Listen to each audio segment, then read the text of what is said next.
This is the Pastor's Coach with award-winning, best-selling author, Dr. Dave Williams. Encouragement and guidance for today's pastor. And now, here's Dave.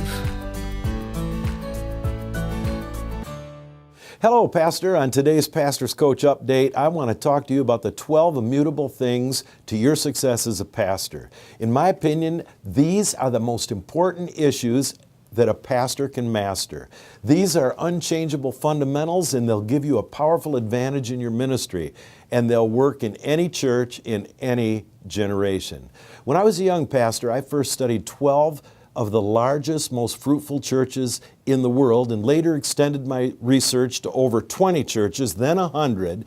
And these churches included different denominations and disciplines, but they all had one thing in common.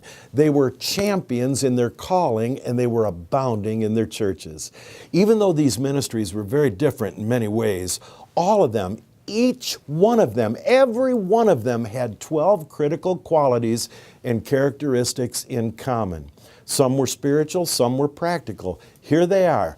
Take a piece of paper and write these letters vertically on the left side of a piece of paper and leave room to jot down notes for each letter. Here's the letters: P, A, V, A, T, D, V, M, G, E, P, S. Once again, vertical on the left side of the paper. P, A, V, A, T, D, V, M, G, E, P, S. Let's start with the first P. That's prayer.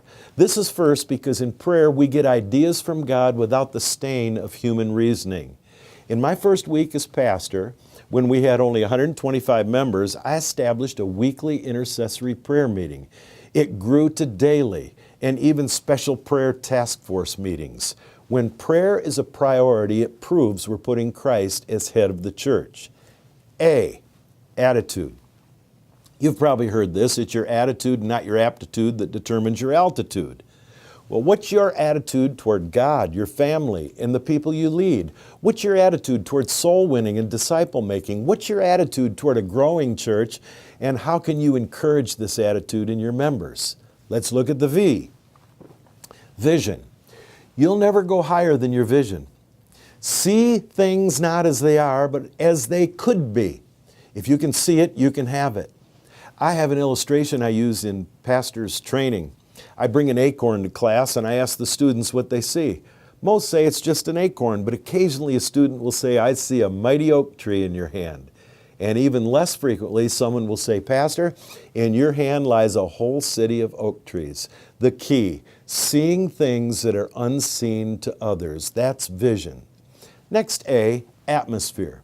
Every service you have in your church must exude an atmosphere of love, warmth, respect, and the manifest presence of the Holy Spirit. I preached in a southern state years ago, and afterward the pastor asked me, "What's the first thing I would do if I was pastor there?" I told him I'd build walls or put up curtains so people couldn't see all the empty seats. The church seated about 500, but only about 70 people were in church. Empty seats do not encourage a warm atmosphere. So, atmosphere. T, teaching. I'm talking about genuine biblical teaching. Expository and commentary teaching are almost lost arts today, but people are craving to know what God says, and they need it straight up, not watered down, not politically correct or designed to make them feel good. Teaching. Next, the D, delegation. This is what Moses did. This is what Jesus did with his disciples. Educate, equip, and release for ministry. Lay people are the treasures of the church and must be empowered to do the work of the ministry. It's easier to hire than to equip, but the pastor's mandate in Ephesians 4 is to equip believers for the work of the ministry. Delegation. V, the next V in the list, visibility. Location was huge with all enormously fruitful churches.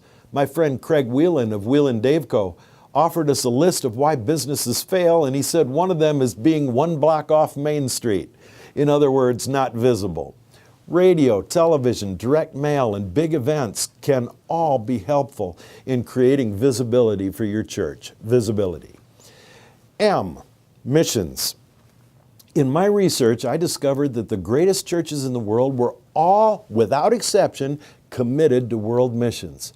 I determined that our church would conduct missions conventions every year, have missions banquets, and have regular windows on the world from live missionaries who were on furlough. I would promote missions trips and never cut the missions budget for an in-house project, ever. When I began, we as a church were giving $3,500 a year to missions. After 30 years, we were giving over $3 million a year to missions. And we were debt-free, and God gave us amazing growth and miracles over those years. Missions. Let's look at the G. That stands for goals. I call them faith goals. What things soever you desire when you pray, believe that you receive them, and you shall have them, Jesus said. Faith is a substance of things hoped for. Faith goals are targets at which to shoot, and they must stretch us every time.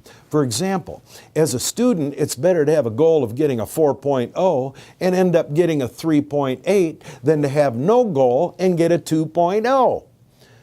Facility goals, staffing goals, financial goals, growth goals, and personal goals all help propel us to higher levels. Goals.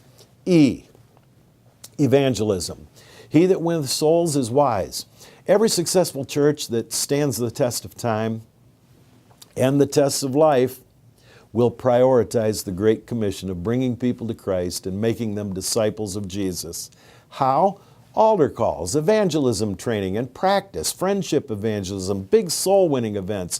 They're all amazingly helpful in getting your church to have a heart for evangelism. Evangelism. Now let's look at the P, priorities. Now distractions are the curses of the pastorate. When you possess clear principles and priorities, then someone else cannot determine them for you. When you establish priorities and stick with them, the little foxes trying to spoil your vine will drift away. In fact, these 12 things I'm sharing with you today were my top priorities as a pastor. Priorities.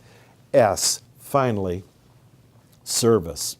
Jesus spoke about greatness being directly related to serving, really ministering. Jesus ministered to the sick, the demon-possessed, the hungry, the poor. Serving the people in the community is one of the booster rockets to monumental growth and harvest. Service. These are what I call the 12 immutable laws of growing a fruitful church. Why not go over these with your staff and board and prayerfully find ways to implement them in your church? Take these foundational principles seriously, practice them, and watch your church take on a miracle apostolic role in this generation. I'm Dave Williams, and this is the Pastor's Coach. Thanks for joining me today. Dave Williams is the award-winning author of the book and course, The Art of Pace-Setting Leadership. For more pastoral and leadership resources, visit us at davewilliams.com. We look forward to hearing from you, and be sure to join us for the next Pastor's Coach Update.